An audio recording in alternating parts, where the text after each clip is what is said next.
안녕하세요. 지난주에 우리 윤충원 세례자 요한 신부님 축일 이렇게 축하를 하면서 제가 생각해 봤어요. 우리 윤 신부님하고 저하고 사이가 어떤 것 같아요? 좋아 보이죠? 아닌가? 반응이 별로 없어가지고 깜짝 놀랐네. 윤 신부님하고 저하고 뭐 성격적으로도 또 맞고, 또 같은 신학교를 나왔고, 또 한국에서가 아니라 타국에서 이렇게 살다 보니까 서로 잘 지내고 있어요. 그래서 왜 사이좋게 지내나 저 나름대로 생각을 했는데, 성서적으로 사이가 좋을 수밖에 없겠다 이런 생각이 들었어요. 저는 세례명이 가브리엘이잖아요.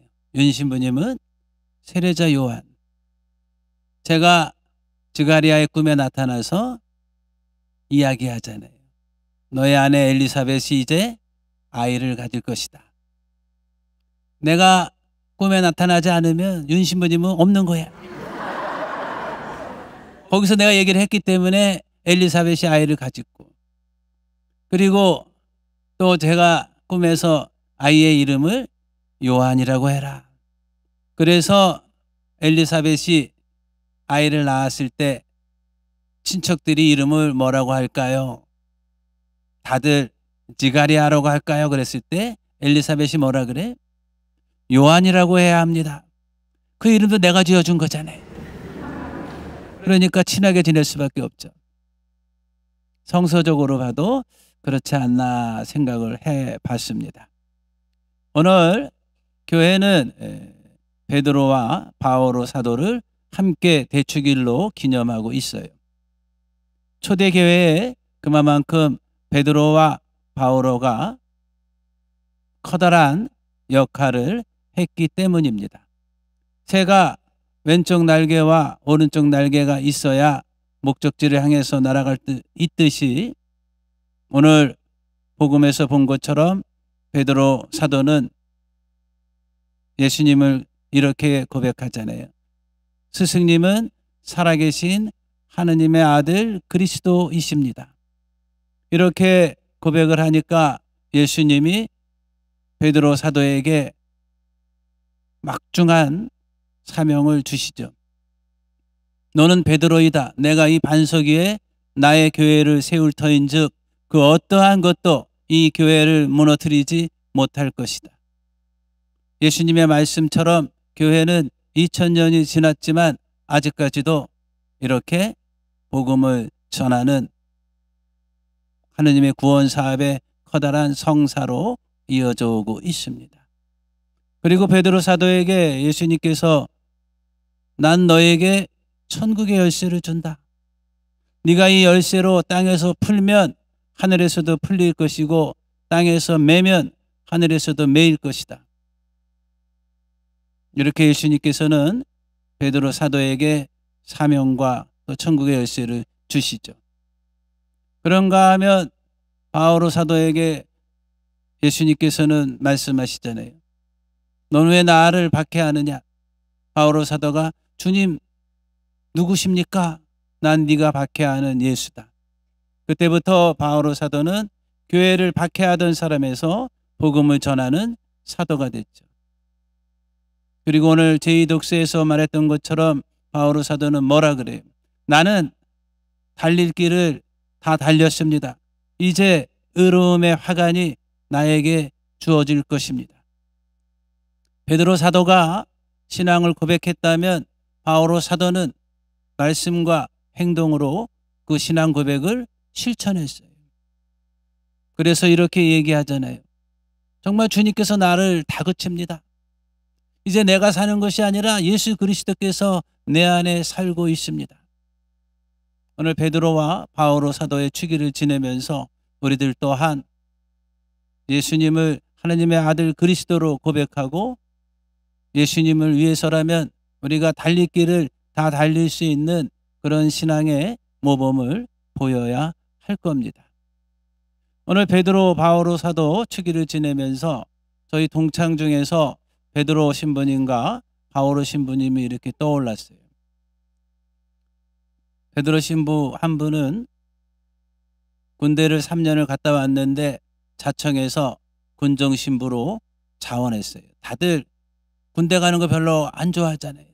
한번 갔다 왔는데 또 신청했어요. 내가 가겠다. 저도 그때 가려고 했는데 배가 아파서 화장실 간 사이에 다 정해놓은 바람에 나 못 갔어요. 안 그랬으면 나도 가려고 했어요. 근데 그 신부님이 4년 동안 군정 신부를 마치고 그러면 이제 어디 본당으로 가면 되는데 또 자원을 했어요. 나는 도시빈민 사목을 하겠다. 그래서 봉천동, 삼양동, 장위동, 금호동 이런 달동네에서 조그만 집 하나에 그렇게 살았어요. 그 집이 사제관이고 그 집이 사무실이고 그 집이 성당이고 그 집이 신자들 모임방이고 그랬어요. 그렇게 20년을 살았어요. 예수님이 말씀하신 것처럼 너희 중에 가장 가난하고 가장 헐벗고 가장 굶주린 사람에게 해준 것이 나에게 해준 것이다라는 그 말을 삶 안에서 실천하는 그 모습을 보았어요. 2년 전에 제가 뉴욕에 있을 때 그 신부님이 한번 방문했는데 그 모습에서도 여전히 예수님께 주님, 저는 주님을 사랑합니다라고 고백했던 그 베드로 사도의 모습을 볼 수가 있었어요. 그런가 하면 우리 동창 중에 또 바오로 세례명을 가진 동창이 있어요. 그 신부님은 학문을, 공부를 참 좋아했어요. 그래서 우리 신학생 중에서 제일 먼저 컴퓨터를 사용했어요. 덕분에 제가 석사 논문을 다 손으로 썼는데 그 신부님이 컴퓨터를 다 해줬어요. 참 고마운 신부예요. 그리고 건강이 뭐 안 좋다는 이유로 술, 담배를 일체 안 해. 뭔 재미로 사는지 모르겠어요. 공부를 참 열심히 해가지고 로마에서 또 뉴욕에서 박사학위를 받았어요. 그리고 주교회의에서 사제 양성 준비위원회 그 모임을 해가지고 서울교구뿐만 아니라 한국교회 사제 양성 지침서를 만드는데 큰 역할을 했어요. 지금도 신학계에서 학장 신부로 신학생들을 양성하고 있고, 제가 팬데믹 때 평화신문을 이렇게 제작하는데 어려움이 있어서 그 신부님에게 부탁했어요. 야, 이런 어려운 시대에 좋은 글로 신자들에게 영적 위로를 주면 어떨까? 그랬더니 10번에 걸쳐서 교회 영성에 대해서 이렇게 원고를 보내주었어요. 그래서 베드로와 바오로 사도를 가진 우리 동창을 보면서 나는 그렇게 잘 살지 못했는데 어떻게 하면 좋을까 생각해봐요. 근데 저도 저 나름대로 34년 사제 생활하면서 나의 강점이 무엇일까 생각해봤어요. 난 일단 부드럽잖아. 아닌가? 그리고 긍정적으로 이렇게 지내려고 그래요. 그러나 정말 중요한 것은 베드로 사도의 그러한 강점, 바오로 사도의 그러한 강점, 저의 강점이 아니라 정말 중요한 것은 무엇인가? 우리가 복음을 전하는 데 있어서, 신앙생활하는 데 있어서 정말 중요한 건 뭔가? 베드로가 신앙 고백을 했기 때문이 아니라 베드로가 닭이 울 때 회개하면서 눈물을 흘렸기 때문에, 바오로 사도가 바리사이파로 로마의 시민권자로 많은 지식을 가졌기 때문이 아니라 예수 그리스도의 부름을 받고 삶의 방향을 바꿨기 때문에, 저 또한 부족하지만 주님 안에서 겸손하게 저의 잘못을 성찰하고 주님의 의탁하면 주님께서는 부족한 저를 통해서도 하나님의 일을 하시리라 믿습니다.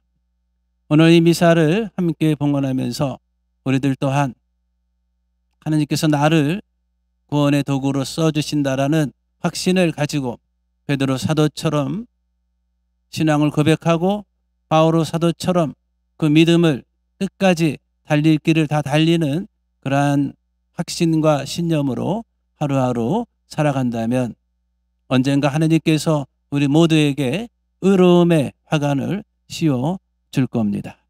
잠시 묵상하죠.